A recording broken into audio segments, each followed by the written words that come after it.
Idiots! Idiots! 여기 미국에서 제작된 한 드라마가 있습니다. 한국 드라마 마니아인 주인공 클레어 덩컨이 한국의 드라마 세계 속으로 빨려 들어간 뒤 그곳의 세상을 구하기 위해 고군분투하는 이야기이죠. 이 드라마는 한국에서는 그리 유명하지 않았지만 전 세계에 있는 한류 팬들에게는 꽤 이름이 알려져 있습니다. 그만큼 이 작품이 고증하고 있는 한류 드라마의 특징이 꽤 잘 들어맞기 때문입니다. 이 드라마가 오마주하는 한국 드라마의 특징은 다음과 같습니다. 첫째, 첫 키스가 사랑의 시작이자 완성이다. 드라마 속 표현에 따르면 미국 드라마에서야 개나 소나 키스씬이 나오지만 K-드라마에서는 첫 키스의 타이밍이 생명이라고 하죠. 세계 각국의 소녀들은 이 드라마를 보는 순간 키스를 하는 순간 평생의 사랑이 이루어진다라는 어릴 적 디즈니 만화에서만 꿈꾸던 순수한 사랑의 꿈을 꾸게 될 수 있어 좋다고 합니다. 둘째, 운동을 많이 한 남자 주인공의 샤워씬이 등장한다. 셋째, 여성 등장인물 중 누군가는 반드시 기절하고 기절하면 남성 등장인물 중 누군가가 반드시 받아주게 되어 있다. 드라마 속에 나오는 남자 배우들은 그가 설령 조연이라고 하더라도 근처에 기절하는 여자가 있다면 구해주는 스윗함을 보여준다고 합니다. 남자가 여자를 보호할 의무가 없다고 여기는 서양의 남성 문화에 비해서 한국의 남성이 더 따뜻하다고 여겨지는 부분이라고 하죠. 넷째, 갑자기 툭 튀어나오는 PPL이 있다. 드라마 속에 빨려 들어간 여주인공은 드라마 속에 뜬금없이 등장하는 화장품 광고로 인해 풀 메이크업을 할 수 있는 기회가 생겼습니다. 그래서 PPL 덕을 톡톡히 받네 라는 대사를 치는데 한국의 네티즌들 역시 뻘하게 터지는 한국 드라마 속 각종 PPL에 대해서 해외의 드라마 팬들 역시 PPL은 한국의 드라마 속에서 찾을 수 있는 뜻밖의 재미라 느낀다는 것을 알 수 있습니다. 다섯째, 고깃집에서 소주병을 세워놓고 취중 진담을 한다. 삼겹살과 소주병이 함께 있다면 그날 밤 모든 이들은 베스트 프렌드가 될 수 있죠. 이외에도 이 드라마의 남자 주인공은 레스토랑 셰프인데 재벌 2세라는 위치에 있습니다. 그리고 당연히 까칠하지만 속마음은 다정한 성격을 갖고 있죠.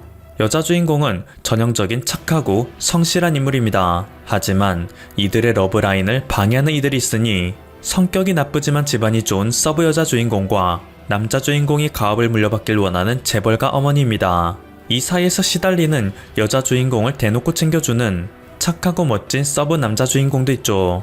이렇게 이 드라마는 한류 드라마의 특징을 상당히 잘 묘사하고 있습니다. 그리고 간간히 한지민, 이재하 등 한국에서도 상당히 유명한 배우들이 카메오로 등장하여 이를 아는 해외 드라마 팬들에게 쏠쏠한 재미를 주었죠. 미국의 대표 영화 매체 인디와이어에서는 이 드라마에 대해 한류 드라마를 향한 최고의 러브레터라고 표현했습니다. 그리고 이 드라마는 얼마 전 시즌1에 대한 성원에 힘입어 시즌2 제작 역시 마무리되었습니다. 한국의 유명 배우 하지원, 정만식, K-POP 아이돌 헨리 등 다채로운 배우들이 출연하여 드라마를 빛낼 예정이라고 하죠. 안젤리나 졸리가 소속된 회사 엔데버 콘텐츠에서 이 드라마를 배급하겠다고 나섰을 정도로 이번에 이 콘텐츠에 걸리고 있는 기대는 상당히 크다고 합니다. 그만큼 한류 문화의 파급력이 상상 이상으로 커졌다는 의미겠죠. 실제로 최근 넷플릭스에서는 그동안 아시아 시장을 지배하기 위한 거점으로 한국을 택했던 기존의 전략을 일부 수정하기로 결정했습니다. 원래 넷플릭스는 한국에서 넷플릭스 서비스 코리아라는 법인을 설립하여 OTT 서비스 운영과 가입자 관리, 마케팅 등 한국에서의 전반적인 업무를 담당했습니다. 그런데 지난 9월에는 이와 별도의 법인인 넷플릭스 엔터테인먼트 LTD를 설립하였죠. 이곳에서 주로 하게 될 업무는 각종 오리지널 콘텐츠 제작부터 영화, 드라마, 예능 등 다양한 장르의 콘텐츠 수급과 투자 제작 현장 관리 등이라고 합니다. 그런데 국내 애널리스트들의 분석에 따르면 이것은 넷플릭스에게 있어 선전포고나 다름없다고 합니다. 넷플릭스가 특정 국가에 기존에 운영하던 법인과 다른 별도의 법인을 세운 사례는 영국과 스페인 등이 있는데 영국은 드라마 셜록이 세계적으로 유명하고 스페인은 드라마 종이의 집이 세계적으로 유명하죠. 이렇게 글로벌 히트작이 생기고 앞으로도 전도가 유망한 소프트 파워를 가진 국가에는 넷플릭스에서 별도의 법인을 세워 특별 관리에 들어갑니다. 그리고 넷플릭스는 2015년 이후 한국의 콘텐츠에 1조 원에 가까운 금액을 투자했는데 이로 인한 성과가 가성비와 글로벌 트래픽 측면에서 매우 만족스러웠다는 평가가 나오고 있다고 하죠. 특히 요즘 글로벌 대형 OTT가 치열하게 싸움을 하고 있는 곳은 동남아 시장인데 이 지역에서 시장 상위 10개 트래픽을 한류 드라마가 이끄는 형국이라고 합니다. 그렇게 넷플릭스는 기존의 판단이 옳다는 것에 확신을 가졌고 앞으로 더욱더 많은 금액을 한류 콘텐츠에 투자하겠다는 선전포고로 한류 콘텐츠 전담법인을 한국에 설립한 것이죠. 이러한 상황은 옆나라 일본도 크게 다르지 않습니다. 제2차 세계대전 당시 일본에는 카미카제라는 자살 특공대가 있었습니다. 그리고 일본의 극우 소설가 야쿠타 나오키는 이 카미카제를 미화시킨 소설 영혼의 제로를 출판하여 500만 부를 팔아치우는 쾌거를 올렸죠. 이 소설은 영화로도 상영되어 총 관객 700만 명을 모으기도 했습니다. 이러한 그답게 그는 트위터에서 혐한 발언 제조기로 유명하여 일본 극우주의자들 사이에서 열렬한 지지를 받고 있습니다. 과거 그는 일본 전철에 한글 표기가 있는 것을 보고 대일본 제국에 대체 왜 한글이 있냐며 구역질 난다는 트윗을 올린 바가 있습니다. 그리고 한 방송에 출연하여서는 한국인들은 인간 쓰레기라는 발언을 서슴지 않았습니다. これはヘイトやとなんと言われる。もう韓国人はおかしい。人間のクズやね。だからよくね、もう韓国最低やと、いや、韓国人でもいい人はいますって。いい人なんかおるかいな、絶対。もう戦争したいね。僕はもうその刀を持ってね、もう切り込み隊長として真っ先にもう切りに行くで。 그런데 얼마 전 그가 트위터에 올린 한 고백은 그를 추종하던 일본 극우주의자들의 맹비난을 불러일으켰습니다. 얼마 전에 친한 편집자가 사랑의 불시착이라는 한류 드라마가 재미있다고 말한 적이 있습니다. 그때 저는 나를 놀리는 거냐? 쓰레기 같은 한류 드라마 따위는 볼 이유가 없어 라고 일갈했죠. 그런데 그는 속았다고 생각하고 한 번만 봐보세요 라고 하더라고요. 그래서 저는 뭐 그렇게까지 말한다면 넷플릭스로 한번 볼까? 라는 생각을 했는데 어느새 정신을 차려보니 이미 그 드라마에 빠져 있었습니다. 그는 한국의 드라마에 흠뻑 빠져버렸다며 자신을 따르는 극우주의자들에게 미안하다는 말을 했습니다. 이에 그의 팔로워들은 선생님 제정신입니까? 한국 배우나 가수들은 역사를 날조해서 정치적 선전을 하고 있습니다. 정치와 문화가 별개라 생각하는 것은 일본인 뿐일 것입니다. 북한에 납치된 피해자들의 심정을 생각해보긴 했습니까? 라며 그를 욕하였습니다. 하지만 이에 야쿠다는 그냥 드라마가 재밌다고 했을 뿐인데 왜 그렇게까지 심하게 말하느냐? 마음에 들지 않으면 보지 않으면 되는 것 아닌가요? 라며 진땀을 빼는 모습을 보였습니다. 한국을 극도로 싫어하는 이들마저 한류 콘텐츠의 매력에 빠지고 있으니 평범한 이들은 두말할 필요도 없겠죠. 애니메이션의 나라 일본의 넷플릭스 랭킹에서 한국의 드라마 스타트업, 사랑의 불시착, 이태원 클라스 등은 당당하게도 일본 애니메이션들 사이에 끼어 있습니다. 일부 매니아들의 문화로만 치부되던 한류 콘텐츠가 이제 일본의 주류 문화로 자리 잡고 있다는 증거인데요. 실제로 젊음의 거리라 불리는 일본 도쿄의 시부야에서는 코로나19로 인해 침체된 분위기 속에서도 한류 콘텐츠의 영향력이 눈에 띄게 돋보입니다. 학교를 마친 일본의 중고등학생들은 교복에 책가방을 맨 그대로 이 지역의 최대 음반 매장인 타워 레코드로 쏟아져 들어옵니다. 현재 사용 중인 8개층 가운데 무려 5층이 K-POP 전용 코너이기 때문이죠. 자신들이 직접 노래를 만들어 안무를 하는 모습이 멋져요. 스스로를 그룹 세븐틴의 팬이라 외친 여학생 2명이 말했습니다. 또한 그들은 옛날에는 소녀시대나 동방신기가 좋았는데 요즘에는 BTS, 트와이스에 흠뻑 빠져 있어요. 제3차 한류 물결이 치고 있다고 듣긴 했는데 아무튼 K-POP이든지 한국의 화장품이든지 일본에서 상당한 인기가 있는 것은 사실이에요. 뭔가 한국이라고 하면 좋은 이미지가 떠오른다 할까요? 라며 한국에서 왔다는 취재진들을 향해 반짝이는 눈빛을 보였습니다.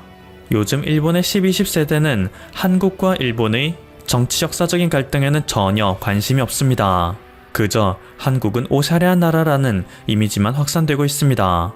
오샤레는 멋지다, 세련되다, 근사하다 등으로 해석되는 일본 단어인데요. 이 정도가 지나쳐 일본의 대중문화 전문가들은 인류가 한류를 추격해야 한다든지 인류는 한류에게 이미 완패당했다라는 그들로서 보기 힘든 냉정한 평가를 내놓고 있죠. 그만큼 10년 전까지만 해도 한류는 한국을 특별히 좋아하는 사람들의 전유물이었다면 이제는 일본 사회에서 일상적으로 소비되는 유행이 되었다는 것입니다.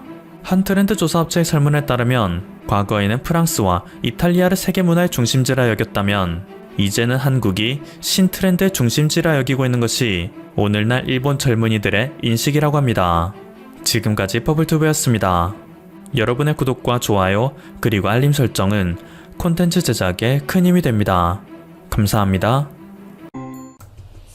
최근 한국의 군사과학 기술력이 세계에서 상위권에 랭크되는 등 주목을 받는 와중에 이제 그 개발 영역이 더욱 넓어지고 있다는 소식이 전해지고 있습니다. 바로 한국의 안보를 책임지는 현무포 등 탄도미사일을 개발하고 만드는 연구소가 세계를 구할 백신 치료제도 개발에 착수해서 그 성과를 보이고 있기 때문입니다. 많은 선진 국가들도 이에 관심을 보이고 있는 상황이죠. 전 세계 어느 국가도 하지 못한 무에서 유를 만드는 한국의 정신, 이제 함께 알아보겠습니다. 여러분, 국방과학연구소라는 연구기관을 들어보신 적 있습니까? 국방과학연구소 ADD는 자주 국방의 초석이라는 기치 아래 1970년 8월 6일 창설된 국방과학기술연구기관입니다. 국방에 필요한 무기, 장비 및 물자와 관련한 기술 조사, 연구, 개발 및 시험을 담당하여 왔으며 무기체계 획득과 관련된 기술 검토 및 시험 평가 등 기술 지원을 수행하여 국방 및 국가기술 발전을 선도하고 있습니다.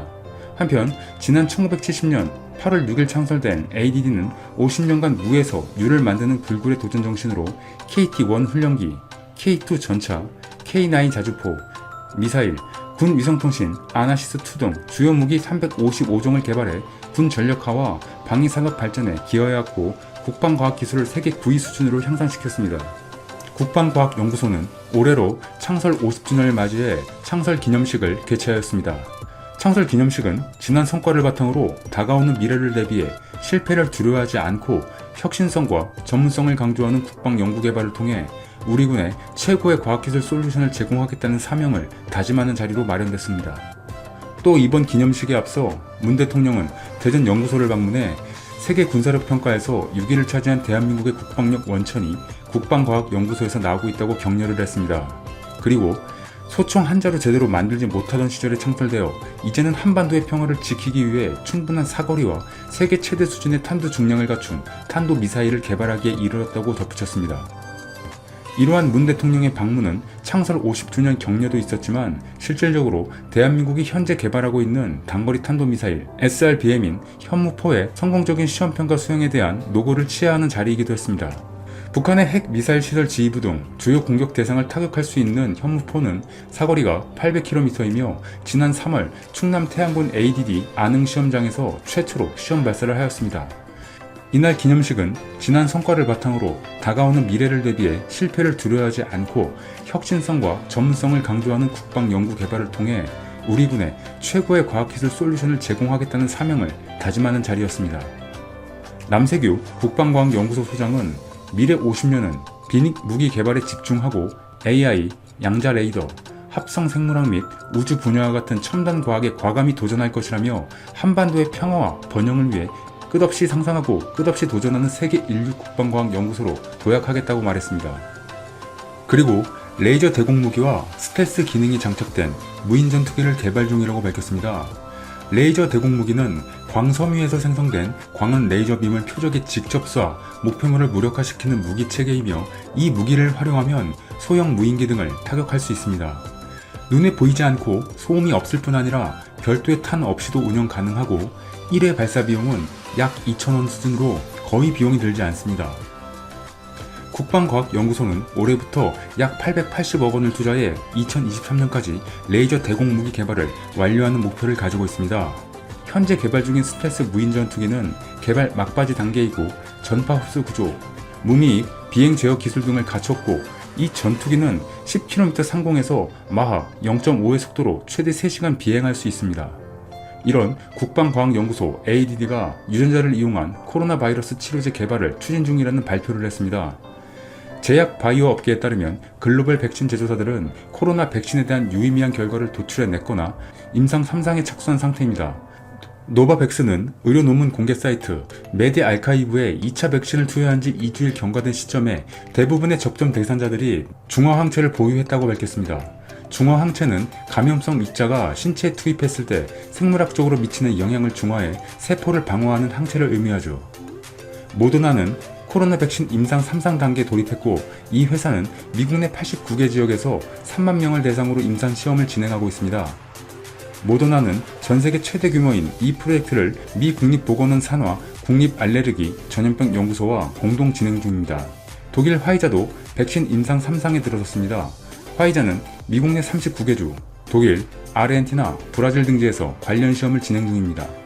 그리고 지난 22일 우리나라의 보건복지부와 SK바이오사이언스는 영국, 스웨덴 다국적 제약사인 아스트라제네카와 코로나19 백신 후보 물질의 국내 및 글로벌 공급을 위한 3자 협력 의향서를 체결했었죠. 아스트라제네카가 영국 옥스퍼드대와 공동 개발 중인 AZD1222는 세계보건기구 WHO가 발표한 코로나19 백신 중 비교적 빠른 속도로 3상 임상 시험에 진입했고 그 안정성을 입증한 결과가 영국 의학 전문지 랜싯에 게재되기도 했습니다. 대규모 3상 임상은 코로나19 확진자 수가 세계 2위, 세계 5위에 달하는 브라질과 남아프리카에서 진행되고 있으며 이르면 10월쯤 긴급 사용을 위한 생산이 가능할 것이란 전망이 나옵니다. 뉴욕타임스는 아스트라제네카는 총 20억 회 물량의 백신을 생산할 능력을 이미 갖춘 상태라고 전했습니다. 우리나라가 세계 최초로 백신을 개발하는 것도 물론 중요한 일이지만 이보다 중요한 일은 바로 이 코로나 사태가 빠르게 종료되고 코로나 이후의 상황을 대비하는 자세가 필요할 것입니다. 제약 바이오 회사들이 서로 경쟁만 하는 것보다 서로 협력하는 자세를 취하면 얼마나 좋을까라는 생각이 듭니다. 그렇게 한다면 이 세계의 비극을 조금이나마 빠르게 종식시킬 수 있을 것입니다. 글로벌 백신 제조사들과는 다르게 우리나라는 백신보다는 치료제 개발에 몰두 중입니다. 국방과학연구소는 코로나19 유전체 정보를 기반으로 설계한 코로나19 유전체 치료제로 세포 및 동물 실험을 한 결과 치료 효능이 확인됐다고 밝혔습니다. 코로나 치료제는 혈장 치료제와 유전자 치료제 등으로 분류됩니다.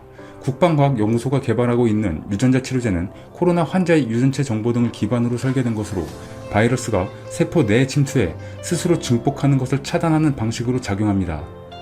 이는 변종 바이러스에도 빠른 대처를 할 수 있는 특징이 있습니다. 국방과학연구소는 1000여 개의 치료 후보군을 설계한 뒤 이 가운데 효능이 있는 6가지 치료제 후보군을 확인했고 이 중 효능이 가장 좋은 한 개 치료제로 동물 실험을 했고 그 결과 코로나에 감염된 실험용 쥐의 폐가 투약 후 깨끗해진 효과를 확인하였습니다. 국방과학연구소는 동물 실험 결과를 바탕으로 국내외 제약회사와 협력해 약물 전달체를 이용한 안전성 평가 및 임상시험을 추진할 계획이고 이번 실험은 신약 개발 전문 기업인 에이비온사와 공동으로 진행하였습니다. 실험 결과는 지난달 논문 사전 게재 사이트인 바이오 아카이브에 게재됐었죠. 국방과학연구소는 무기 개발 연구를 하는 기관이라서 여러분들은 좀 아이러니한 느낌을 받으실 수 있습니다. 코로나 치료제 연구에 착수하게 된 것은 한탄 바이러스 치료제를 개발한 경험이 계기가 되었습니다. 유행성 출혈의 원인 바이러스인 한탄 바이러스는 한국인 학자 이호황 박사가 발견해 1976년 명명됐습니다. 6.25 전쟁 당시 국군과 미군 장병들이 한탄 바이러스에 감염돼 전선의 유엔군 중 3,200여 명의 군인이 유행성 출혈로 목숨을 잃을 정도로 그 피해가 심각하였는데 피해를 본 쪽은 유엔군만이 아니었죠. 당시 중공군은 병영 내에 괴질이 돌아 한강 이남을 넘어오지 못했는데 그 괴질이 유행성 출혈로 추정됩니다. 피해가 심각했던 나머지 유엔군과 소련군, 중공군 모두 유행성 출혈을 상대방이 만든 생화학 무기라고 생각할 정도였죠. 그로부터 25년이 지난 후에야 이호황 박사가 동두천 한탄간 유역에서 잡은 등 줄지에서 이 병의 원인이 되는 바이러스를 발견하고 한탄 바이러스라 이름을 붙이면서 그 정체가 밝혀졌고 그 진단법 개발은 한국의 풍토병을 연구하는 데서 출발했지만 세계 각지에서 치명적인 환자를 발생시키는 출혈열의 연구에 결정적인 도움을 주었습니다. 1976년 노벨 생리의학상을 수상한 가이 듀섹은 이런 이호황 박사를 노벨 생리학상 후보로 추천까지 할 정도였습니다.